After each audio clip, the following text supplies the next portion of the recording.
It's the 25th of March, and after the peaches and the apricots, our plums now are in full bloom. So we grow almost 12 to 13 different varieties of plums on a farm, and most of these varieties are the Japanese varieties. We also have the European varieties, but there are only two of them. Now there are three significant differences between the Japanese plums and the European plums. Number one is that the Japanese plums, they bloom early, so we also harvest them early. Whereas the European plums, they bloom late and we harvest them post the monsoons, which means that the European plums are going to be safe from the late spring frosts, which the Japanese varieties are going to be susceptible to. But the European plums, because they're going to be harvested post the monsoons, are going to be susceptible to the skin cracking which occurs in plums during the rains. Number two is that the Japanese plums are the plums that you eat fresh from the tree, and that is the main reason that we are growing so many of the Japanese plums compared to the European plums. And the European plums are plums that you can dehydrate, that you can store. Number three, and the most significant difference between the Japanese and the European plums is that the Japanese plums, they are only partially self-fertile, which means that they will require cross-pollination to set their fruit, whereas the European varieties are self-fertile, which means that they will not require cross-pollination to set its fruits. But the ideal scenario, like I said, is always when there is cross-pollination to set the fruit, because that determines the quality and the size of the fruit that is going to set. We'll go one by one to these different varieties of plums on the farm, starting with this one. This one is the early queen plum variety, and this variety has already blossomed, and this is the Japanese variety. So the cross pollination for these partially self-fertile Japanese varieties is desirable. So now you can see the difference between this European variety called Stanley and the Japanese variety right behind me is in full blossom, whereas this one has barely broken bud. All of these buds are not yet opened up. They're going to flower maybe in a couple of days. It might even take a couple of weeks. And I see another plum over here, and because it's flowering, it's definitely a Japanese variety, because whatever plums are flowering on the farm right now are the Japanese varieties, because they flower early, they require low chill hours, so they wake up early from the winter dormancy. And this one is the black diamond variety of plum, and look at those flowers. And its neighbor is the red butte. This red butte was planted almost about 4 years ago, in 2020 I think it was, whereas this young plum tree was planted in the year 2022, almost 3 years ago. So this is a young tree compared to this one over there. So like I said, that the Japanese varieties are the ones that are partially self-fertile, which means that they're going to benefit immensely if a pollen from another variety of plum tree comes and fertilizes these flowers. And luckily for this particular variety, we have one Japanese variety, a different variety right next door, and the one that we have behind is the red butte. Their bloom time has overlapped, which means that the cross pollination is likely to happen, and that is what we are looking for in the Japanese varieties, which are partially self-fertile.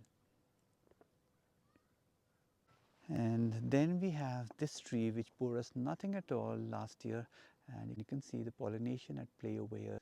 Because it's a Japanese variety, I hope this particular bee has come from a different variety and has brought the pollen from there, so that the cross pollination can happen.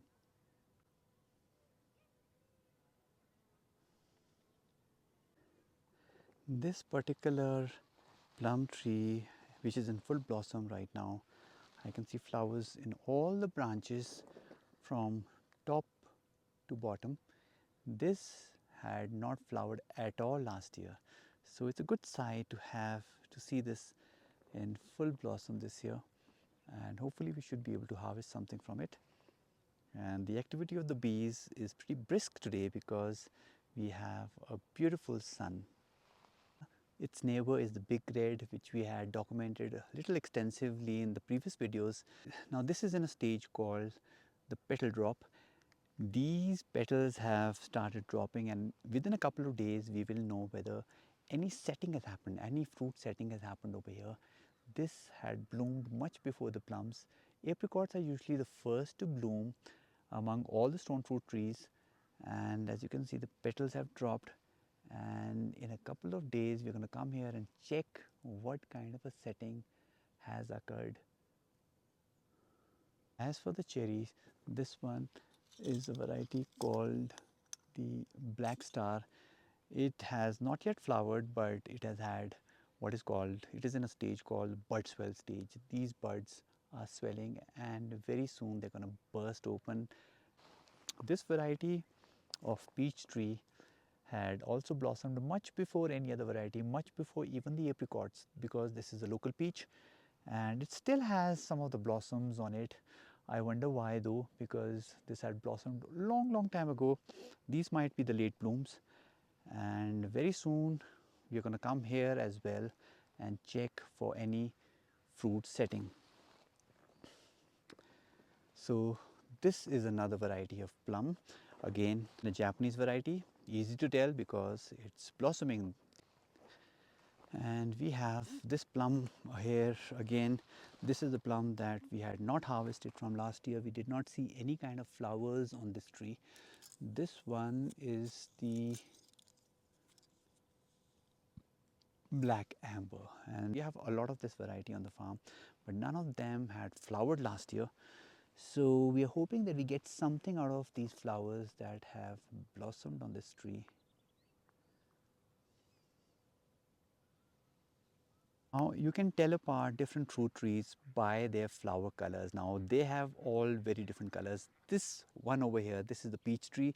Peach tree, this is a local peach by the way, and the local peach here has these pink flowers, and its neighbor, the apricot, has somewhat burgundy colored flowers, whereas the plum tree shining over there in the evening light has a more off-white colored flowers.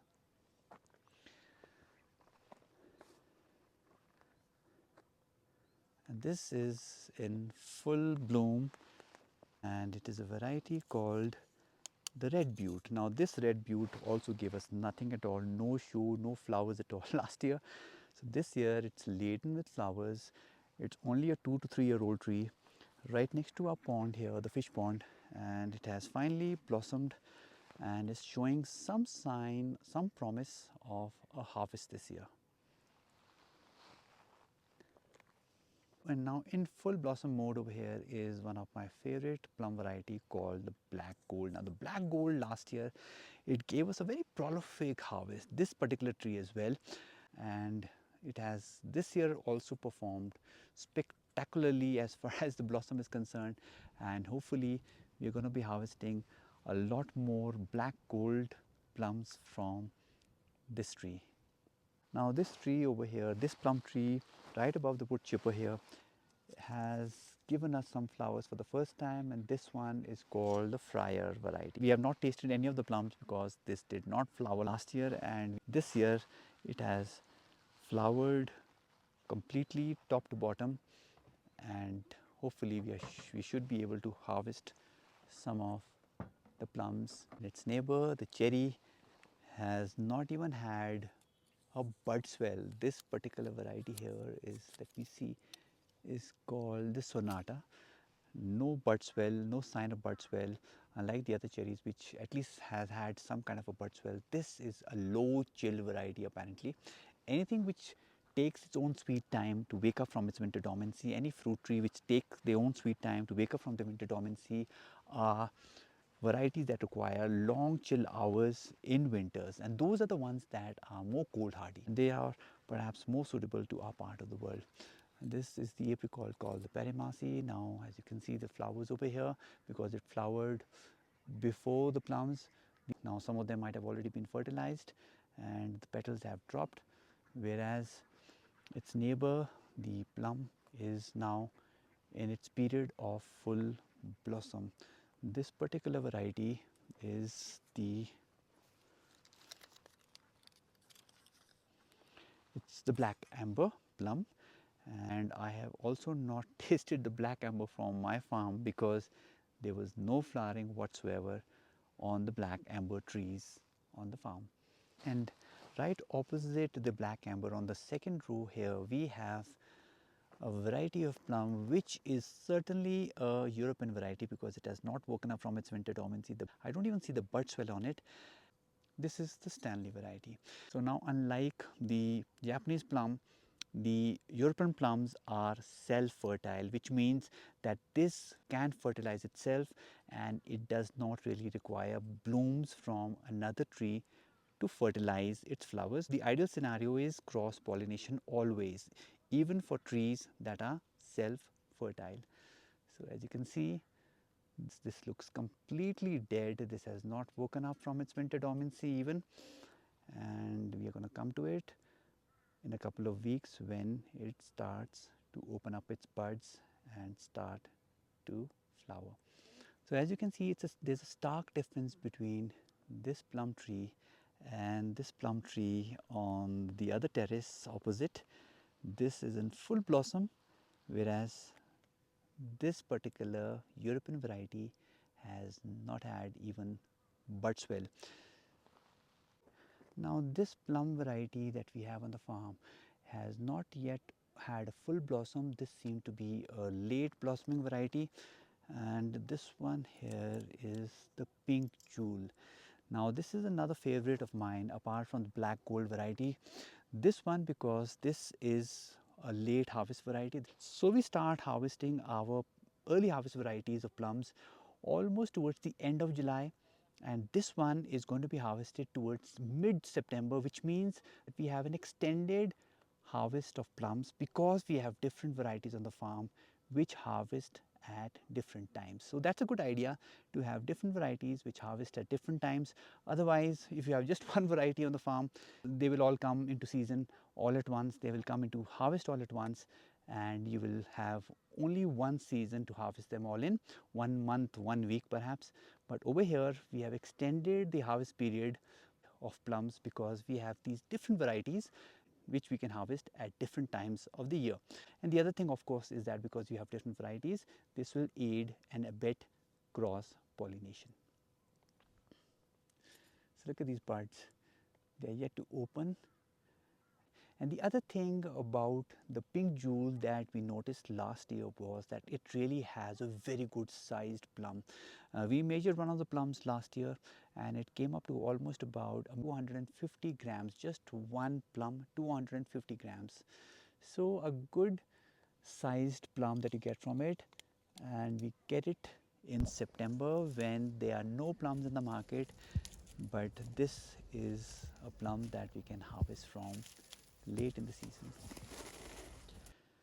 And there's another plum over here, a very vigorous growing plum with a lot of flowers on it, and this one is the black amber. We've already seen the black amber, but we're not eaten off its fruit of any of the trees of the black amber because they did not flower, they did not bear us any fruit at all last year. And this year, hopefully, we should have a lot of black ambers on the farm. And there's another one over here, and this variety is called the Friar Plum, and the Friar Plum is also in bloom. Again, another variety that we did not harvest from last year, and this year it is in full bloom. Now this one is the Early Queen, and behind me I see a plum which has not yet woken up from its winter dormancy, and it's certainly an European variety. This one is called the Diante. So there are two varieties we have on the farm. One is Stanley, the other one is Diante. Both of them are going to be varieties that are going to flower much later in the season. They require more chilling hours. They are going to be harvested much later in the season. And these varieties, these European varieties, do not require cross pollination. They are self-pollinating, which means that they do not require pollen from another variety of tree to fertilize its flowers. But the ideal scenario obviously is if cross pollination happens. And this variety, like I said, unlike the Japanese variety, is a variety of plum that we can dry, we can have later in the season. But the Japanese varieties of plums are the plums that we have fresh from the tree. This is the Diante, and as you can see, this, like Stanley, the other variety of European plum that we have on the farm, has not yet broken bud. It has had a bud swell, but it's gonna take its own sweet time to have its blossom.